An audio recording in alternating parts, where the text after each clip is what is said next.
Hello friends, welcome to the ISNA e-medical classes. Today we will discuss regarding environmental theory. First, we will discuss about introduction of the theory. The theory is given by the Florence Nightingale. जो environmental theory है वो Florence Nightingale ने दी. Florence Nightingale was born in 12 May 1820 and died in 13 August 1910. जो Florence Nightingale थी उनका जो born हुई थी वो 12 मई 1820 को हुई और उनकी जो डेथ है वो 13 अगस्त 1910 को हुई. Was a nurse who contributed to developing and shaping the modern nursing practice. Florence Nightingale जो थी वो एक नर्स थी. उन्होंने कंट्रीब्यूट किसके फील्ड में किया? उन्होंने नर्सिंग की फील्ड में बहुत ज़्यादा कंट्रीब्यूशन दिया है अपना. उन्होंने नर्सिंग को एक अच्छा शेप और अच्छा एक मॉडर्न नर्सिंग बनाने के लिए अपना बहुत ज़्यादा योगदान दिया है. She set example for nurses who are standard for today's profession. उन्होंने नर्सिंग के लिए एक एग्जाम्पल सेट किया जो कि नर्सिंग जो है एक आज के प्रोफेशन में, आज के दौर में वो एक अच्छा स्टैंडर्ड प्रोफेशन माना जाता है जस्ट बिकॉज ऑफ उनकी वजह से. Nightingale is the first nurse theorist well known for developing the environmental theory. Nightingale जो थी वो फर्स्ट नर्स थी. वो किसके लिए जानी गई? वो इन्वायरमेंटल थ्योरी को डेवलप करने के लिए भी जानी गई. That revolutionise nursing practice to create sanitary condition for patient to get care. जो ये इन्वायरमेंटल थ्योरी है ये जो पेशेंट को उनकी सैनिटरी कंडीशन है और पेशेंट को जो उनकी पूरी जो केयर है वो अच्छी तरीके से मिल जाए इसलिए वो उन्होंने डेवलप की. She recognise as the founder of modern nursing. उनको जो फ्लोरेंस नाइटिंगल थी उनको मॉडर्न नर्सिंग का फाउंडर भी कहा जाता है. It involves the nurse's initiative to configure environmental setting appropriate for the gradual restoration of the patient's health and external factors associated with the patient surrounding affect the life. जो ये environmental theory है वो किसके ऊपर based है? ये environmental के ऊपर बेस्ड है. इसमें जो भी हमारे फैक्टर्स आते हैं जो हमारी लाइफ को रिस्टोर करने में, धीरे धीरे रिस्टोर करने में और पेशेंट की लाइफ को अच्छा बनाने में, बाहर के फैक्टर्स जो होते हैं एक्सटर्नल फैक्टर उनको हटाने के लिए और लाइफ को अच्छा बनाने के लिए सराउंडिंग्स जो है वो अच्छी करने के लिए हेल्पफुल है. She identify 5 environmental factor: fresh air, pure water, efficient drainage and cleanliness और सैनिटेशन एंड लाइट और डायरेक्ट सनलाइट. इन्होंने 5 फैक्टर्स जो थी इन्वायरमेंटल फैक्टर उनको आइडेंटिफाई किया. जैसे कि वो क्या थे? फ्रेश एयर हो गया, प्योर वाटर हो गया, एफिशिएंट ड्रेनेज हो गया, किसी के घर का जो ड्रेनेज सिस्टम होता है वो अच्छी तरीके से है कि नहीं है, क्लोज ड्रेनेज है कि नहीं है, ऐसा तो नहीं उसमें माइक्रोबैक्टीरियल बैक्टीरिया वायरसेस वगैरह ऐसी कोई चीज़ें जो है वो डेवलप तो नहीं हो रही हैं. क्लीनलीनेस और सैनिटेशन जो है वो सबके घर का पूरी तरीके से मेंटेन है कि नहीं है, क्योंकि जस्ट बिकॉज ऑफ क्लीनलीनेस और सैनिटेशन बहुत सारी बीमारियां जो होती हैं वो ग्रो करती हैं. एंड लाइट और डायरेक्ट सनलाइट, और जो एडिक्वेट लाइट है लोगों तक पहुंच रही है कि नहीं पहुंच रही है, और जो सनलाइट है उसका उन्होंने बहुत मेन रोल बताया कि हमारी जो आधी बीमारियां हैं उसकी वजह से सही हो सकती है अगर जो मॉर्निंग सनलाइट उसको कोई वो प्रॉपर लेगा तो. Next one, if any these areas is lacking the patient may experience diminished health. अगर ये 5 एरिया जो उन्होंने दिए अगर इनमें किसी के एरिया में लेकिंग रह जाती है तो पेशेंट की जो हेल्थ होगी वो कैसी हो जाएगी? अच्छी नहीं रहेगी. उसकी हेल्थ जो है उसमें कुछ ना कुछ प्रॉब्लम हो जाएगी. A nurse role in a patient recovery is to alter the environmental in order to gradually create the optimal condition for the patient bodies to heal itself. Nurse जो क्या रोल प्ले करती थी? वो recovery में role play करती थी. जो environmental की ये जो थ्योरी थी ये 5 फैक्टर्स जो थे ये रिकवरी में उसका रोल प्ले करते थे और पेशेंट की बॉडी को अच्छी तरीके से हील होने में भी ये रोल प्ले करते थे. In some cases this would mean minimal noise and in other cases could mean a specific diet. In some cases जो ये क्या मीन हो सकता है? ये हमें क्या है, जो नॉइस जो है वो बहुत कम सुननी है और क्या कुछ केसों में हमें क्या लेनी है? स्पेसिफिक डाइट है वही अगर हम इनफ ले रहे हैं तो भी पर्सन क्या हो सकता है? वो बहुत जल्दी ठीक हो सकता है.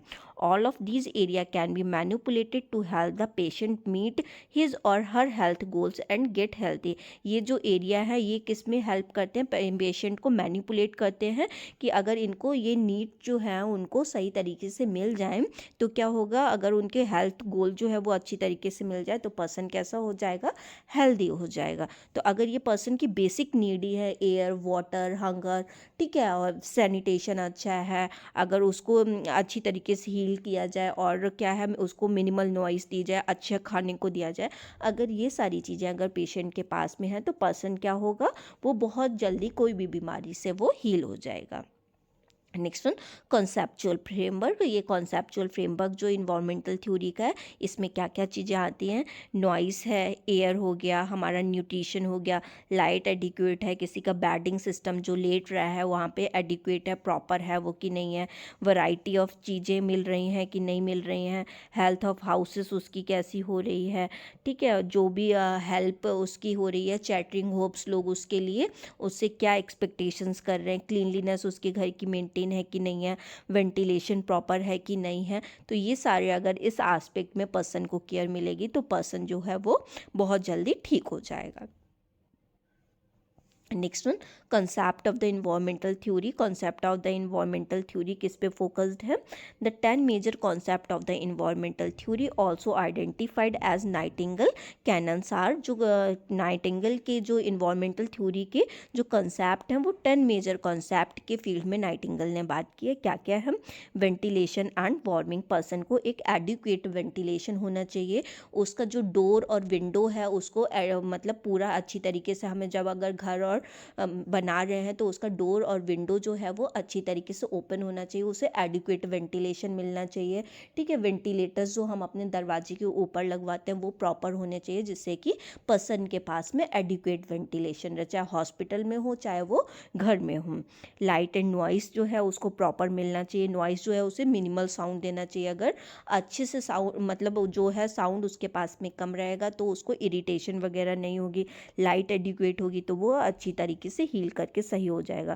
क्लीनलीनेस ऑफ द एरिया, जहाँ पे वो रह रहा है उसका एरिया अगर साफ़ सुथरा है तो भी बहुत जल्दी वो हील हो जाएगा। हेल्थ ऑफ हाउस, अगर घर की जो हेल्थ कंडीशन है वो मेंटेन है वो भी उससे भी अच्छी तरीके से हील हो जाएगा।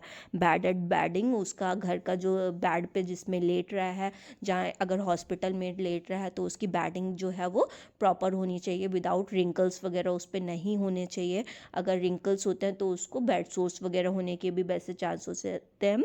अगर ये सारी चीज़ें सही रहेंगी तो पेशेंट जो होगा वो अच्छी तरीके से हील हो जाएगा। पर्सनल क्लीनलीनेस अगर मेंटेन कर रहा है, वैराइटीज़ ऑफ चीज़ें उसको मिल रही हैं, ऑफरिंग होप एंड एडवाइस, हम पर्सन को होप और एडवाइस जो है वो टाइम टाइम पे कर रहे हैं, फूड टाइम पे दे रहे हैं, उसको अच्छी तरीके से ऑब्जर्व कर रहे हैं, अगर ये सारी चीज़ें कर रहे हैं तो पर्सन जो होगा वो अच्छी तरीके से हील हो जाएगा।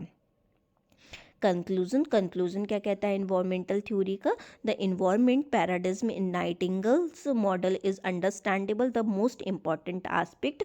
जो इन्वायरमेंटल पैराडिज्म है नाइटिंगेल थ्योरी का, ये बहुत अच्छा एस्पेक्ट पे दिया गया है, ये बहुत अंडरस्टैंडेबल है कि पर्सन जो है वो अगर ये सारी चीज़ें इन्वायरमेंटल थ्योरी को अच्छी तरीके से फॉलो करे तो उसको दवाई के साथ साथ में अगर ये चीज़ें भी फॉलो कर रहे हैं तो पर्सन जो होगा वो बहुत अच्छी तरीके से हील हो जाएगा। हर observation taught her that unsanitary environment contribute greatly to ill health। जो ऑब्जर्वेशन क्या सिखाती है, ये हमें बताती है कि अगर हम अनसैनिटरी कंडीशन मेंटेन रखें, मतलब घर में साफ़ सफाई भी नहीं है, उसको एडिक्वेट न्यूट्रिशन नहीं दे रहे हैं, उसका ध्यान नहीं रख रहे हैं, ठीक है, वेंटिलेशन प्रॉपर नहीं है, तो ये सारी अगर चीज़ें हो रही हैं कहीं पे तो वो क्या किसके लिए हमें मुँह कर देंगी, वो हमारी हेल्थ को इल कर देंगी।